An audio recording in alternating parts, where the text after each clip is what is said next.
Hola, salut à tous. Le centième chapitre de Kagura Bati est là. Allez, on y va. On s'est arrêté en gros quand, Yura, il va vers la cellule du maître sabreur et c'était le cliff du chapitre, hein. En gros, c'est ce qu'on a eu la semaine dernière. Dans la première page, la voix nous met au plus profond du siège du Kaminabi, prison souterraine. Le petit chapitre, c'est le maître sabreur. On montre Yura qui est en gros dans la cellule quoi, du maître sabreur. Et là, il touche le sol. Enfin, en gros, il est au-dessus quoi, de la cellule. En gros, un étage au-dessus. Il touche le sol et il se dit dans sa tête, c'est profond. Il a dit ouvertement, il est loin. Mais grâce à la connexion que le Sinuchi a établie entre nous, ma voix devrait l'atteindre. Et là, en gros, il fait manière de Magatsumi, le joyau des sables ensorcelés, et maître sabreur Akimuro Soga. On nous le montre, le maître sabreur, quoi. Non, c'est à ça qui ressemble. On nous le montre, et là maintenant, d'un coup, la voix tout fait. Détenteur du plus puissant des sabres ensorcelés, cet homme a libéré le Kodoku, et ainsi volé 200 000 vies d'une petite nation. Après quoi, Les, les cinq autres manières de sabre ensorcelé l'ont maîtrisé par la force et l'ont fait enfermer dans cette prison souterraine.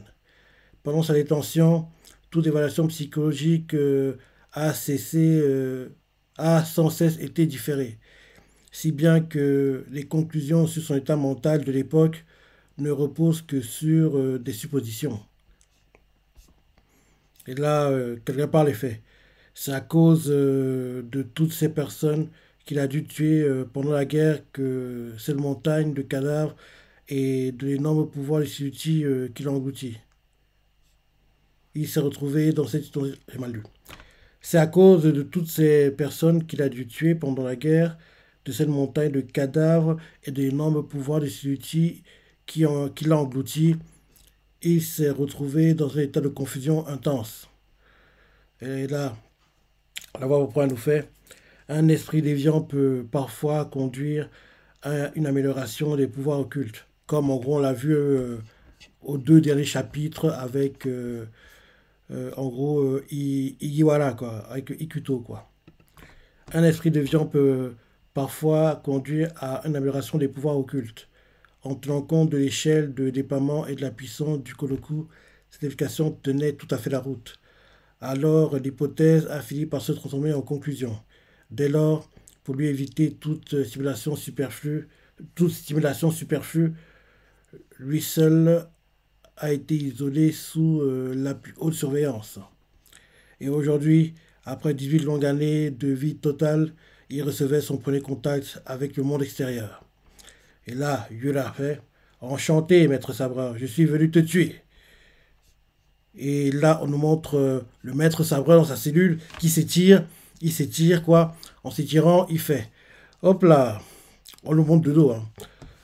Ça faisait un bail que je n'avais pas discuté avec quelqu'un. Il fait froid dehors. Yura répond pas au départ. Le maître sabreur reprend la parole et fait. Qu'est-ce qui t'arrive? Et là, Yura répond. Tous les grands scientifiques se sont accordés à dire que tu étais dans un état de confusion sévère. Et là, il fait. Genre comme si il voulait rigoler, quoi. Il fait, au vu, le nombre des gens que j'ai tués, j'étais forcément confus. Oui, c'est ce qu'ils ont arbitrairement choisi de croire. Mais laisse-moi te dire une chose. On nous montre dans le présent maintenant, parce qu'on peut plutôt nous la montrer dans le passé, après qu'il ait fait le Kodoku. Là, on nous montre dans le présent avec sa tenue de prisonnier, quoi. Il a le regard noir, c'est tout noir, quoi. Un peu comme quand le Sinuchi essaie de prendre le contrôle du corps d'un gars, quoi. Le regard est tout noir, quoi. Donc il fait, vu le nombre de gens que j'ai tués, j'étais forcément confus, entre guillemets. Oui, c'est ce qu'ils ont arbitrairement choisi de croire. Mais laisse-moi te dire une chose. C'est en poursuivant mon idéal et en suivant mes convictions que j'ai choisi de tous les tuer. Et ce, pour protéger mon pays et mon peuple. Et là, Yura se dit dans sa tête, et il dit ça avec la plus grande indifférence. Après, Yura lui dit ouvertement, je suis surpris. Et là, Yura se dit dans sa tête, il se dit dans sa tête, tout est flou, indistinct autour de lui, mais je peux le sentir. Pendant 18 ans enfermé dans cet espace de néant, il a su rester maître de lui et garder son calme imperturbable. N'importe quelle personne ordinaire aurait perdu la raison. Mais surtout, ça veut dire qu'il a libéré la puissance dévastatrice du Koloku en étant parfaitement sain d'esprit. Après cette histoire dans sa tête, Yoa lui dit ouvertement, quand tu as cessé de ronger mon quand tu as cessé de ronger mon corps, c'était intentionnel, c'est ça, ça aussi? Et le maître sabreur fait, oui, je voulais savoir ce qui se passait à l'extérieur. Tu es mon premier interlocuteur depuis si longtemps. Je cherche la distance appropriée à mettre entre nous. Mon beau-frère Kuichige Okuira, il est mort? Hein? Donc c'est l'oncle de Chihiro? Donc c'est le frère de la mère de Chihiro? En gros, c'est comme ça qu'on doit réagir. Oui, en gros, oui, c'est ça, vu comment il parle. Il fait, mon beau-frère. Donc, quand tu apprends cette nouvelle, qu'en gros, c'est son beau-frère, l'oncle de Chihiro, le frère de la mère de Chihiro, femme de Kurishige, on comprend mieux pourquoi, en gros, il a le sabre le plus important, parce que oui, c'est la famille, quoi, entre guillemets. Mais il ne savait pas que, oui, il ferait un massacre. Bref, le maître sabreur, il fait, mon beau-frère, Kurishige Okuira, il est mort, et Yula fait, j'ai moi-même orchestré son assassinat. Derrière, le maître sabreur répond, je m'en suis douté, quand j'ai commencé à sentir les sabres sorcelés en action. Et cette fois, c'est moi que tu es venu éliminer, c'est ça? Yura fait, oui, c'était mon intention. Ça interpelle le maître sabreur. Et là, on voit que devant Yura, il y a une fleur qui apparaît. Et en gros, quand la fleur éclot, on voit en gros, le hilt d'un sabre, quoi, entre guillemets, qui apparaît, quoi. Et c'est devant Yura. Yura fait, je suis ici pour réparer les erreurs des héros. Et il prend le sabre doucement. Euh, J'approuve le coup de ce jour-là. J'ai vu, j'ai vu j'ai vu la bonne voie à suivre. J'ai vu que les sabres sorcelés pouvaient apporter ce pouvoir pour faire régner l'ordre dans le monde. Mais Kujigira, lui, a renié le Kodoku et a scellé les sabres. C'était une grossière erreur. Mhm. Là, on change de point de vue, on retourne où est Akuri, quoi. Et là, on voit que, oui, ils viennent de battre, rappelle-toi, ils se battaient contre le gars le réceptacle. Ils l'ont battu. Et là, d'un coup, on voit que l'un des gars contre qui se battent, quoi, est en train de se lever, accuse dans sa tête. On l'accuse à Aishi, il n'y avait que de vulgaires mafieux. Les sorciers pouvaient s'occuper d'eux sans problème. Mais là, et là, on voit que le gars qui est par terre, qui pensait être mort, est en train de se relever. Et si des innocents venaient à perdre la vie à cause de sorcellerie, je ne pourrais pas le supporter. On voit que le gars, on voit qu'il y a aussi Urua et comment il s'appelle déjà? Le frère de l'ancien détenteur du Kulegumo. Comment il s'appelle? Il y a Urua et comment il s'appelle? Natsuki. Natsuki, ouais. Natsuki Misaka, parce que l'ancien détenteur du Kulegumo, c'était Ibuki Misaka. Donc, oui, ils sont aussi là. On voit que oui, Urua a pris cher, quoi. Retour à discussion, Yura, maître sabreur. Yura fait. Si les manières de sabre ne sont pas dans un état mental stable, alors le pouvoir qu'ils détiennent devient dangereux. C'est pourquoi quelqu'un d'autre doit prendre le relais pour user de ce pouvoir. Ce monde doit être encore plus discipliné. Et j'ai compris que quelqu'un devait se dévouer à cette tâche. Mais à présent, j'apprends que tu as libéré ce pouvoir avec une détermination sans faille. Toi et moi, nous pouvons coopérer. J'ai été sûr qu'on arriverait à ça. Et là, le maître Sapin le fait. Dareda, en gros, qui es-tu? Et Yura fait, ensemble, guidons les sabres sorcelés de la façon la plus juste. Et là, on voit que pas trop loin de Yura, il y a un cadavre qui est en train de se lever, quoi. Et ce cadavre-là, il a les fleurs que crée, en gros, le sabre du maître sabreur, quoi. Donc, on dirait qu'en gros, c'est comme si le maître sabreur les guidait comme des marionnettes, quoi, entre guillemets. Parce que d'un coup, un cadavre est en train de se lever, quoi. On voit qu'il y a des fleurs qui, en gros, sont en train de fleurir sur lui. Et en gros, Yura le remarque. Et il fait, espèce de démon. Et, et là, derrière, le cadavre fait, évidemment,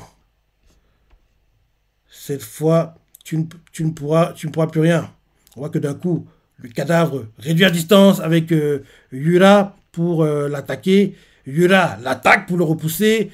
Et là, d'un coup, attends, mais le cadavre là, on dirait, non, je ne peux pas que ce soit lui. On dirait Azami, mais je ne crois pas que ce soit lui, hein. Si, on dirait que c'est lui. On dirait que c'est lui. Parce qu'on voit que genre, Yura, quand le cadavre veut le frapper, il détruit le bras droit, quoi. Il fait tombo. Sinon, une attaque, quoi. Ça fait exploser le bras, quoi, vers le coude. Et derrière, le cadavre essaie de lui donner un head kick. Et Yura l'encaisse de plein fouet sur la joue. Il encaisse sur la joue, quoi. Et oui, mais disait bien, c'est un ami, on dirait. Attends, j'ai bien pour être sûr, c'est pas un cadavre, hein, parce qu'on aurait dit un cadavre. Parce qu'il y a les fleurs sur lui, mais peut-être qu'il n'a pas encore été complètement contrôlé par le sabre, hein. Oui, oui, c'est Azami. C'est Azami, quoi. Donc oui, Azami attaque Yura. Yura fait tombeau. Il fait exploser le bras droit, quoi. Malgré que le bras soit explosé, on voit Azami qui donne un head kick, quoi. Et là, Azami lui fait, cette fois, tu ne pourras plus rien. Et là, le coup de pied, il encaisse de plein fouet sur la joue gauche. Et, et là, il se dit dans sa tête, il n'y a pas de devenir un démon. D'un coup, flashback, on nous montre Shiba, Azami en train de parler. Et ils parlent, mais on voit pas les. Il n'y a pas de. Comment dire ça? Il n'y a pas de dialogue, quoi. On les montre dans une sorte de café, quoi. Ils sont en train de parler. Et pas très loin d'eux, il y a Chihiro qui est assis, en train de manger, pas très loin. Ouais. Et là, ensuite, chez Chanoumet, dans un certain restaurant de sushi. Ouais, c'est ça. Et chez Chanoumet, dans le prochain numéro, le combat au siège de Kemenabi prendra une tournure inattendue. Point d'exclamation. Et là, c'est la fin du chapitre. Mhm. C'est la fin du chapitre. Ouais, il est bien, mais on n'a pas avancé des masses, hein. Et tout par le tour de Chiro. Moi qui pensais que on le reverrait prochainement. Mais apparemment, on doit en gros mieux connaître le maître sabreur. En plus, on apprend que c'est son oncle, c'est le frère de sa mère. Ok, ok, ok, ok, ok. Ok, ok, ok, ok. Ok, ok, ok, ok. Ouais, c'est son oncle, le frère de sa mère. Ouais, sinon, oui, il était sympa. Sympa le chapitre et j'ai hâte que oui, on avance plus. J'aurais aimé qu'on ait une page de couleur parce que oui, centième chapitre, faut marquer le coup. Mais non, on n'a pas eu de page couleur pour ce chapitre. Ouais, ouais, ouais. Faut espérer que dans un mois et 2 semaines, un mois et demi, ouais, dans un mois et demi à peu près, qu'on ait le fameux l'animé arrive prochainement pendant la Jump Festa, quoi. Ce serait bien. Ce serait bien. Donc, bon chapitre, hein. Dis-moi ce que tu as pensé, les parties que tu as préférées, ce que tu as bien aimé, les commentaires, like et. Allez, salut!